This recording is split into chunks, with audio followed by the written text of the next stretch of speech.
The man at the art gallery told me I couldn't possibly understand the painting in front of us. I painted it. I was standing in front of my largest piece at the gallery opening in Brooklyn, wine in hand, when a man in an expensive suit approached and started explaining my own painting to me.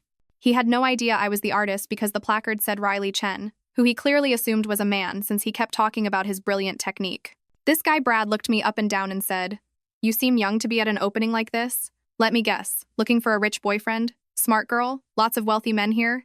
He gestured at my painting like he owned it. See, what Riley is doing here requires years of training to appreciate. You probably just think the colors are pretty. The average woman just sees decoration. I took a sip of wine and said, "Interesting perspective," which I guess he took as encouragement. Brad moved closer to the painting, physically stepping in front of me, and continued his lecture. "A girl like you probably thinks this is just nice to look at, but there's actual intelligence behind it. The artist is obviously a man because women simply don't have this kind of technical mastery. Female painters do flowers and feelings. This has real intellectual depth. It's biological, really.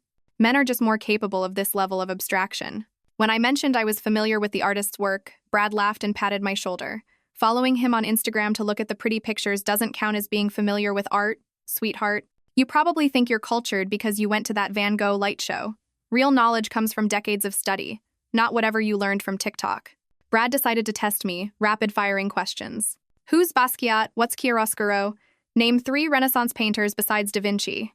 When I started to answer, he cut me off. "Wrong. See, this is why galleries shouldn't have open events. You probably Googled some terms before coming here to impress men. But Riley here is working in a tradition you couldn't possibly understand without a proper education. Not online art classes, sweetie. Real universities." He returned to my painting, now explaining it louder to draw a crowd. "What Riley has achieved here would cost probably $80,000 in education to even attempt. The materials alone cost more than you'd make in a month at whatever retail job you have." He looked at my outfit with disgust. "Walmart clearance, right? Someone who shops there couldn't possibly grasp the investment in this piece. He probably spent more on one brush than your entire outfit." When I suggested the artist might be self-taught, Brad sneered at me. "Is that how you learned about art, painting parties?" Brad grabbed my wrist to pull me to another angle, his grip too tight. "You're too stupid to even stand in the right spot. Riley intended for this to be viewed from exactly here. Your ignorance is actually disrespectful to his work." He kept his hand on my wrist while explaining. "So honestly, explaining this to you is like teaching calculus to a toddler. You lack the basic foundation to understand any of it." He noticed me trying to pull away and squeezed harder. "What? Am I keeping you from taking selfies? This is exactly why serious collectors hate these events. Girls like you come for the free alcohol and to hunt for sugar daddies. You're polluting the space where real art appreciation happens." He waved at a security guard. "She's drunk and harassing patrons. You should check if she even belongs here." Then Brad turned and spoke to the crowd that had gathered. "This is what's wrong with art today. Unqualified people like her think their opinions matter. Riley Chen is a genius who will be studied in universities. The difference between someone like him and someone like her is that he has actual talent and intelligence, while she's just taking up space that belongs to people who deserve to be here. She's literally stealing oxygen from real art lovers."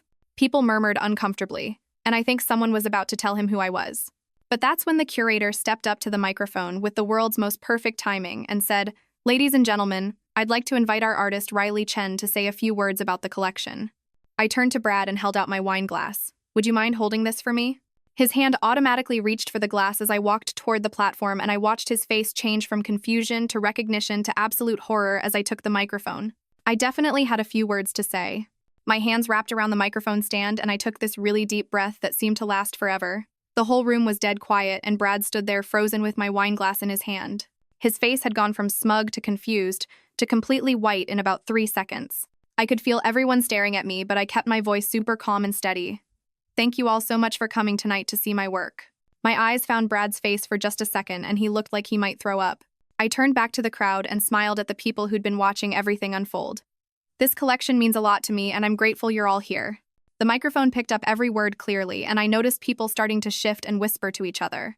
My largest piece here, the one you see behind me, was actually inspired by moments exactly like what just happened. Several people turned to look at Brad and then back at me. The crowd was getting uncomfortable, and I could see them putting together what they'd just witnessed. It's about the assumptions people make about who belongs in certain spaces. A woman near the front nodded and gave me this small, supportive smile. Who gets to create art and who just gets to look at it? Brad was trying to back away, but the crowd had closed in around him. Who has the right to take up space in galleries and museums? My voice stayed level, but I could feel my wrist starting to throb where he'd grabbed me. This piece took me 4 months to complete. I gestured at the painting and noticed Brad trying to set down my glass on a nearby table. Every technique you see here, I taught myself through YouTube videos and library books. A few people actually gasped, and I saw them looking between me and Brad. No fancy art school, no $80,000 education. Brad was literally trying to disappear into the floor at this point. Just a lot of late nights watching YouTube tutorials and practicing in my tiny apartment. The security guard who Brad had waved over earlier was watching everything with his arms crossed. I developed my own methods through trial and error, mixing traditional techniques with stuff I figured out myself. I used the exact word Brad had thrown at me earlier, chiaroscuro, explaining how I'd learned it from a Renaissance art documentary. The layering technique he mentioned, that some people mentioned, came from experimenting with different brush sizes. My wrist was really hurting now, but I kept going. The color theory work happened because I couldn't afford to waste paint, so I had to plan everything perfectly. Someone in the back started clapping but stopped when they realized no one else was. Each section represents a different barrier I faced in the art world. The curator was standing to my left, nodding and looking pleased with how I was handling this. From people assuming I couldn't understand my own work to being grabbed and physically moved because I was standing wrong. That got some sharp intakes of breath from the crowd. I wrapped up by thanking everyone again and saying I hoped they'd look at the piece with fresh eyes. The curator smoothly stepped up and took the microphone from me, her hand briefly squeezing my shoulder. Thank you, Riley, for that wonderful insight into your process. She addressed the whole room with this warm, professional tone. Please, everyone, take another look at the collection with this new perspective. The crowd started moving slowly, breaking into smaller groups, and I stepped down from the platform. People immediately started approaching me, some asking about my techniques, others just offering quiet support. One older woman whispered that she'd seen everything and was appalled by Brad's behavior. A younger guy asked if I had a website where he sold prints. I answered questions and shook hands for about 10 minutes, trying to be professional even though my wrist was killing me. That's when I felt someone behind me and turned to find Brad standing way too close. We need to talk about this misunderstanding. His voice was low and urgent. I took a step back toward the bathroom and he followed me into the hallway. Look, I obviously didn't know who you were. He was sweating and kept looking around to see if anyone was watching. This is all just a big mix-up that we can clear up right now. I looked down at my wrist, which was already starting to turn purple. Grabbing someone hard enough to leave bruises isn't a misunderstanding. He reached toward me and I stepped back again. You assaulted me in front of witnesses. His face went red and he started to argue, but I just turned and walked away.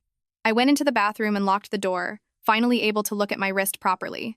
The marks from his fingers were dark and obvious against my skin. I ran cold water over it and tried not to cry from frustration and pain. When I came out, the security guard was waiting in the hallway. Miss Chen, I saw what happened earlier when that man grabbed you. He looked genuinely concerned. He complained to me that you were drunk and harassing people, but I saw him grab your wrist. He gestured at my arm. Do you want to file a report about this? I showed him my wrist and watched his expression change. That's definitely going to bruise bad. He pulled out a notebook. I can document this right now if you want. Before I could answer, Sam appeared around the corner, her face tight with anger. Riley, holy shit. I got the whole thing on video. She held up her phone. I started recording when he was going on about women not understanding art. Her expression was both furious and supportive. Do you want me to send this to you? She showed me a bit of the video and I could hear Brad's voice saying women lack the biological capacity for abstract thought. This is evidence if you need it. The security guard looked interested in the video too. I was trying to process everything when the curator found us in the hallway. Riley, can we talk privately for a moment? She led me to a small office behind the main gallery. I need to ask if you want to make a formal statement about what happened tonight. She sat down across from me, looking genuinely worried. But I should tell you that Brad is one of our major donors. I could see her doing calculations in her head. The gallery wants to support you, but this could get complicated. She glanced at my wrist. That looks painful. Have you considered seeing a doctor? I realized this was way bigger than just some jerk insulting me at my own opening. I stood up from the chair and told the curator I needed a minute, then walked straight to the bathroom where the lights were bright enough to really see the damage. My wrist looked worse than I'd thought. Dark purple marks already forming where each of Brad's fingers had pressed into my skin. I pulled out my phone and took photos from different angles, making sure the timestamp showed in each one. Then held my wrist under the cold water trying to reduce the swelling. The bathroom door opened and another woman came in, saw my wrist, and immediately asked if I was okay. I told her what happened and she said she'd witnessed the whole thing. Gave me her business card in case I needed a witness statement later. Back in the office, The curator was on her phone looking stressed, and when she hung up, she told me Brad had already called the gallery owner claiming I was trying to ruin his reputation. The next morning, my phone rang while I was still in bed, and Mike Foster introduced himself as the gallery owner. His voice careful, like he was walking on broken glass. He asked me to come in that afternoon to discuss the situation. Mentioned that Brad was a significant patron who donated over $150,000 to the gallery over the years. I could hear him typing while we talked, probably already drafting some kind of damage control statement. After I hung up, my email pinged with a message from Lisa Park, who I recognized as one of the serious collectors from last night. She wanted to discuss purchasing my second largest piece, but asked directly if this drama might affect the work's future value, which made my stomach drop because I hadn't even thought about how this could impact my actual sales. While I was typing a response to her, another email came in from Alex Kim at the local arts magazine saying 3 different people had contacted him about witnessing something significant at the opening and asking if I'd give him an exclusive interview. I closed my laptop and sat on my couch for 20 minutes just staring at the wall, then opened Instagram and started typing a post about what happened without using Brad's name. I wrote about gatekeeping in art spaces, about men who think they own culture, about the bruises on my wrist from someone who thought I didn't belong in my own exhibition. Within 10 minutes of posting, my phone started buzzing nonstop with notifications, comments flooding in faster than I could read them. Some were supportive, women sharing their own stories, but others were calling me dramatic, saying I was trying to cancel an innocent man over a misunderstanding. My phone rang, and it was the gallery's publicist suggesting I revised my artist statement on their website to something more neutral. Avoiding any mention of last night's incident, I told her my work had always been about challenging assumptions and power dynamics. That changing my statement now would be giving in to exactly what Brad represented. She sighed and said she'd have to run this by Mike, that they were trying to protect both my exhibition and the gallery's reputation. The Instagram comments kept coming, and some of them turned nasty. People I'd never met telling me I deserved worse than a grabbed wrist, that women like me were ruining art for everyone. One message included my studio address, which I'd never posted publicly, saying they knew where to find me if I kept talking. My hands shook as I screenshot that one and several others that felt genuinely threatening. The security guard from the gallery called and asked if I could come by to file an official incident report since he'd witnessed Brad grab me. I met him at the gallery an hour later, and he took photos of my bruised wrist with his work phone. Wrote down everything I told him about what Brad said and did. He showed me his initial notes from last night where he'd written that Brad had tried to have me removed for being drunk when I hadn't even finished 1 glass of wine. The whole process took an hour and felt weirdly official. Like this was becoming something legal, instead of just an ugly incident at an art opening. While I was there, I asked Mike directly to ban Brad from the gallery for the rest of my exhibition's run. He shifted in his chair and said he'd need to review the security report first, that banning a major donor required board approval, but he'd consider it seriously. I could tell he was calculating the cost of losing Brad's donations against the bad publicity of keeping him around. That evening, Sam sent me the video file through a secure link, and we sat in her apartment watching it together on her laptop. The audio was clear enough to hear Brad saying women lack the biological capacity for abstract thought, that I was probably there hunting for sugar daddies. We talked for 2 hours about whether making it public would help or just turn everything into a circus. She pointed out that going viral might bring attention to my art for all the wrong reasons. But staying quiet meant Brad would keep doing this to other women. We couldn't figure out the right answer. Just kept going in circles about consent and consequences and what would actually create change versus what would just create drama for drama's sake. My phone buzzed with a text from Lisa asking if she could stop by the gallery to discuss purchasing one of my pieces. I met her there the next afternoon, and she walked straight to my second largest painting, the one with the deep blues and copper streaks running through it. She stood there for a full minute just looking at it before turning to me and saying she wanted to place a hold on it but wondered if I'd consider a discount in everything that happened at the opening. Her fingers traced the air in front of the painting while she explained that while she loved the work, she worried about the drama affecting its value and whether other collectors might see it differently now. I felt my stomach tighten because this was exactly what I'd been afraid of. That Brad's behavior would actually cost me sales and opportunities. She offered 20% less than the listed price, which meant losing almost $2,000 on a piece I'd spent 4 months creating. I told her I'd think about it and get back to her by the end of the week.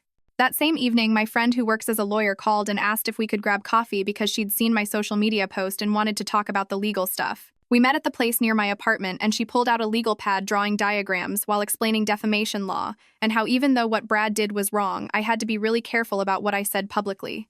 She explained that truth is a defense, but I'd need proof for everything. That saying he assaulted me was risky without witnesses willing to testify, and that his wealth meant he could drag out a lawsuit even if he couldn't win it. She suggested sticking to provable facts like what he said in front of witnesses and avoiding anything that could be seen as opinion or interpretation. Her pen tapped the paper as she listed all the ways this could go wrong legally. How even being right doesn't mean you can afford to fight in court. I recorded our conversation on my phone so I could remember all the details later. The next morning, I drove to urgent care because my wrist was still hurting and I wanted official documentation of the injury. The waiting room was packed and it took 2 hours before they called my name. The doctor examined my wrist, moving it in different directions while I explained what happened at the gallery. She said it was a minor sprain. Nothing broken, but there was clear bruising and swelling consistent with someone grabbing me too hard. The exam cost me $125 after my insurance. Money I really couldn't spare, but I needed that documentation. She printed out the report with photos of the bruising and told me to ice it and take ibuprofen for the pain. I stopped at the pharmacy on the way home and spent another $12 on supplies. Alex called while I was icing my wrist and asked if we could meet to discuss his article idea. He came to my studio the next day with his recorder and notebook, looking at my paintings while outlining his plan to write about systemic sexism in galleries without naming Brad specifically. He said he could reference a recent incident and use it as a jumping-off point for a bigger conversation about how women artists are treated in these spaces. This felt like a compromise that would address the issue while protecting everyone legally, though part of me wanted him to name names and burn it all down. He interviewed me for an hour, asking about other times I'd experienced this kind of treatment, and I realized I had dozens of stories just like this one. 3 days later, I was working in my studio when my phone dinged with an email from a law firm. My hands literally shook as I opened it and read the formal warning from Brad's lawyer about potential legal action if I continued discussing the incident publicly. The letter used words like defamation and malicious intent and damages to reputation and threatened both civil and criminal proceedings if I didn't stop immediately. I forwarded it to my lawyer friend within 30 seconds of reading it, my heart pounding so hard I could feel it in my throat. She called me back within an hour and said the letter was mostly intimidation tactics, but we should take it seriously because he had the money to make my life hell, even with a weak case. The gallery called the next morning, and Mike's assistant said they wanted to propose a mediated meeting between Brad and me to resolve things quietly. I agreed, but told them I needed witnesses present, and we'd have to agree beforehand about what we would and wouldn't discuss. They scheduled it for the following Tuesday at 2 o'clock in the gallery's conference room. I spent the weekend preparing, writing down everything I wanted to say, and practicing in front of my bathroom mirror. Tuesday came, and I walked into that conference room to find Brad already there with his lawyer looking annoyed, like this was wasting his time. The mediator was a woman in her 50s who kept talking about finding common ground and moving forward positively. Brad offered what he called an apology, but it was really just him saying he was sorry for any misunderstandings and that he never meant to cause offense. He kept talking about his passion for art and how sometimes that passion could be misinterpreted. Never once acknowledging that he'd grabbed me or said those horrible things about women. I stated clearly that he had physically hurt me and insulted me based on my gender. That this wasn't about misunderstanding, but about his behavior. His lawyer kept interrupting to rephrase what Brad was saying, trying to make it sound better without him actually taking responsibility for anything. After an hour of this circular conversation, the gallery's publicist suggested we take a photo together, shaking hands for their newsletter to show everything was resolved. I refused immediately, explaining that forced reconciliation photos would invalidate my experience and undermine everything my art stood for. Brad's face turned red and he muttered something about me being difficult, which his lawyer quickly talked over. The meeting ended with nothing really resolved except an agreement that Brad wouldn't attend any more events during my exhibition's run. 2 days later, Lisa texted asking if she could visit my studio to see more of my work. She arrived with coffee and spent 2 hours really looking at everything, asking questions about my process and themes. She told me that witnessing the incident at the opening actually helped her understand my work better, that she could see now how I was exploring power and assumptions in every piece. She ended up buying 2 smaller pieces at full price, along with the larger one she'd originally wanted, saying she'd changed her mind about the discount after really understanding what the work meant. After she left, I sat down at my computer and typed up a formal complaint to the gallery with all my documentation attached. I included the medical report from urgent care, timestamps of everything that happened, screenshots of threatening messages I'd received, and a detailed timeline of events. I sent it to Mike directly, with a request for a formal review and specific actions to prevent this from happening to other artists. His assistant acknowledged receipt within an hour and promised a thorough review within the week, though I wondered if anything would really change or if this was just paperwork to protect them legally. 3 days later, an email arrived from Mike with a draft of new event guidelines attached, asking for my input on the language. I opened the document and read through 6 pages of rules about appropriate behavior at gallery events. Most of it looked good, but the consequences section just said things like, may result in removal without being specific. I typed up my feedback suggesting they add clear statements about banning people who grab artists or make discriminatory comments. The next morning, Alex sent me a link to his article on the local arts website with a note saying it was already getting shared everywhere. The piece talked about patterns he'd noticed at galleries over the years without naming Brad or me directly. He wrote about wealthy collectors treating artists like servants and how galleries often protected donors over creators. Within 2 hours, the article had over 5,000 shares, and the comments section exploded with stories from other artists. Some painters shared times they'd been talked down to at their own openings. Photographers described collectors explaining their own work to them. Sculptors wrote about being mistaken for assistants at their exhibitions. But mixed in with the support were angry comments from collectors saying artists should be grateful for any attention. Some people wrote long posts about how this was just cancel culture destroying the art world. A few collectors threatened to stop buying from galleries that sided with sensitive artists. I closed my laptop after reading one particularly nasty comment about female artists playing victim for attention. My phone buzzed with Instagram notifications every few minutes, but I turned them off to protect my peace. That evening, a message came through from someone named Sarah who said she was 22 and just starting to show her work. She wrote that the article made her feel less crazy about her own experiences at galleries. She'd been grabbed by an older man at her first group show who told her she was too pretty to waste time painting. Reading her message reminded me this was bigger than just my situation with Brad. The next afternoon, I got a text from the security guard at the gallery with a photo attached. The image showed Brad arguing with staff at the entrance to a new exhibition opening. The guard wrote that they'd turned him away based on the pending review of my complaint. I felt my shoulders relax, knowing the gallery was actually doing something even if it was temporary. Later that week, Lisa called to discuss her purchase decision after visiting my studio.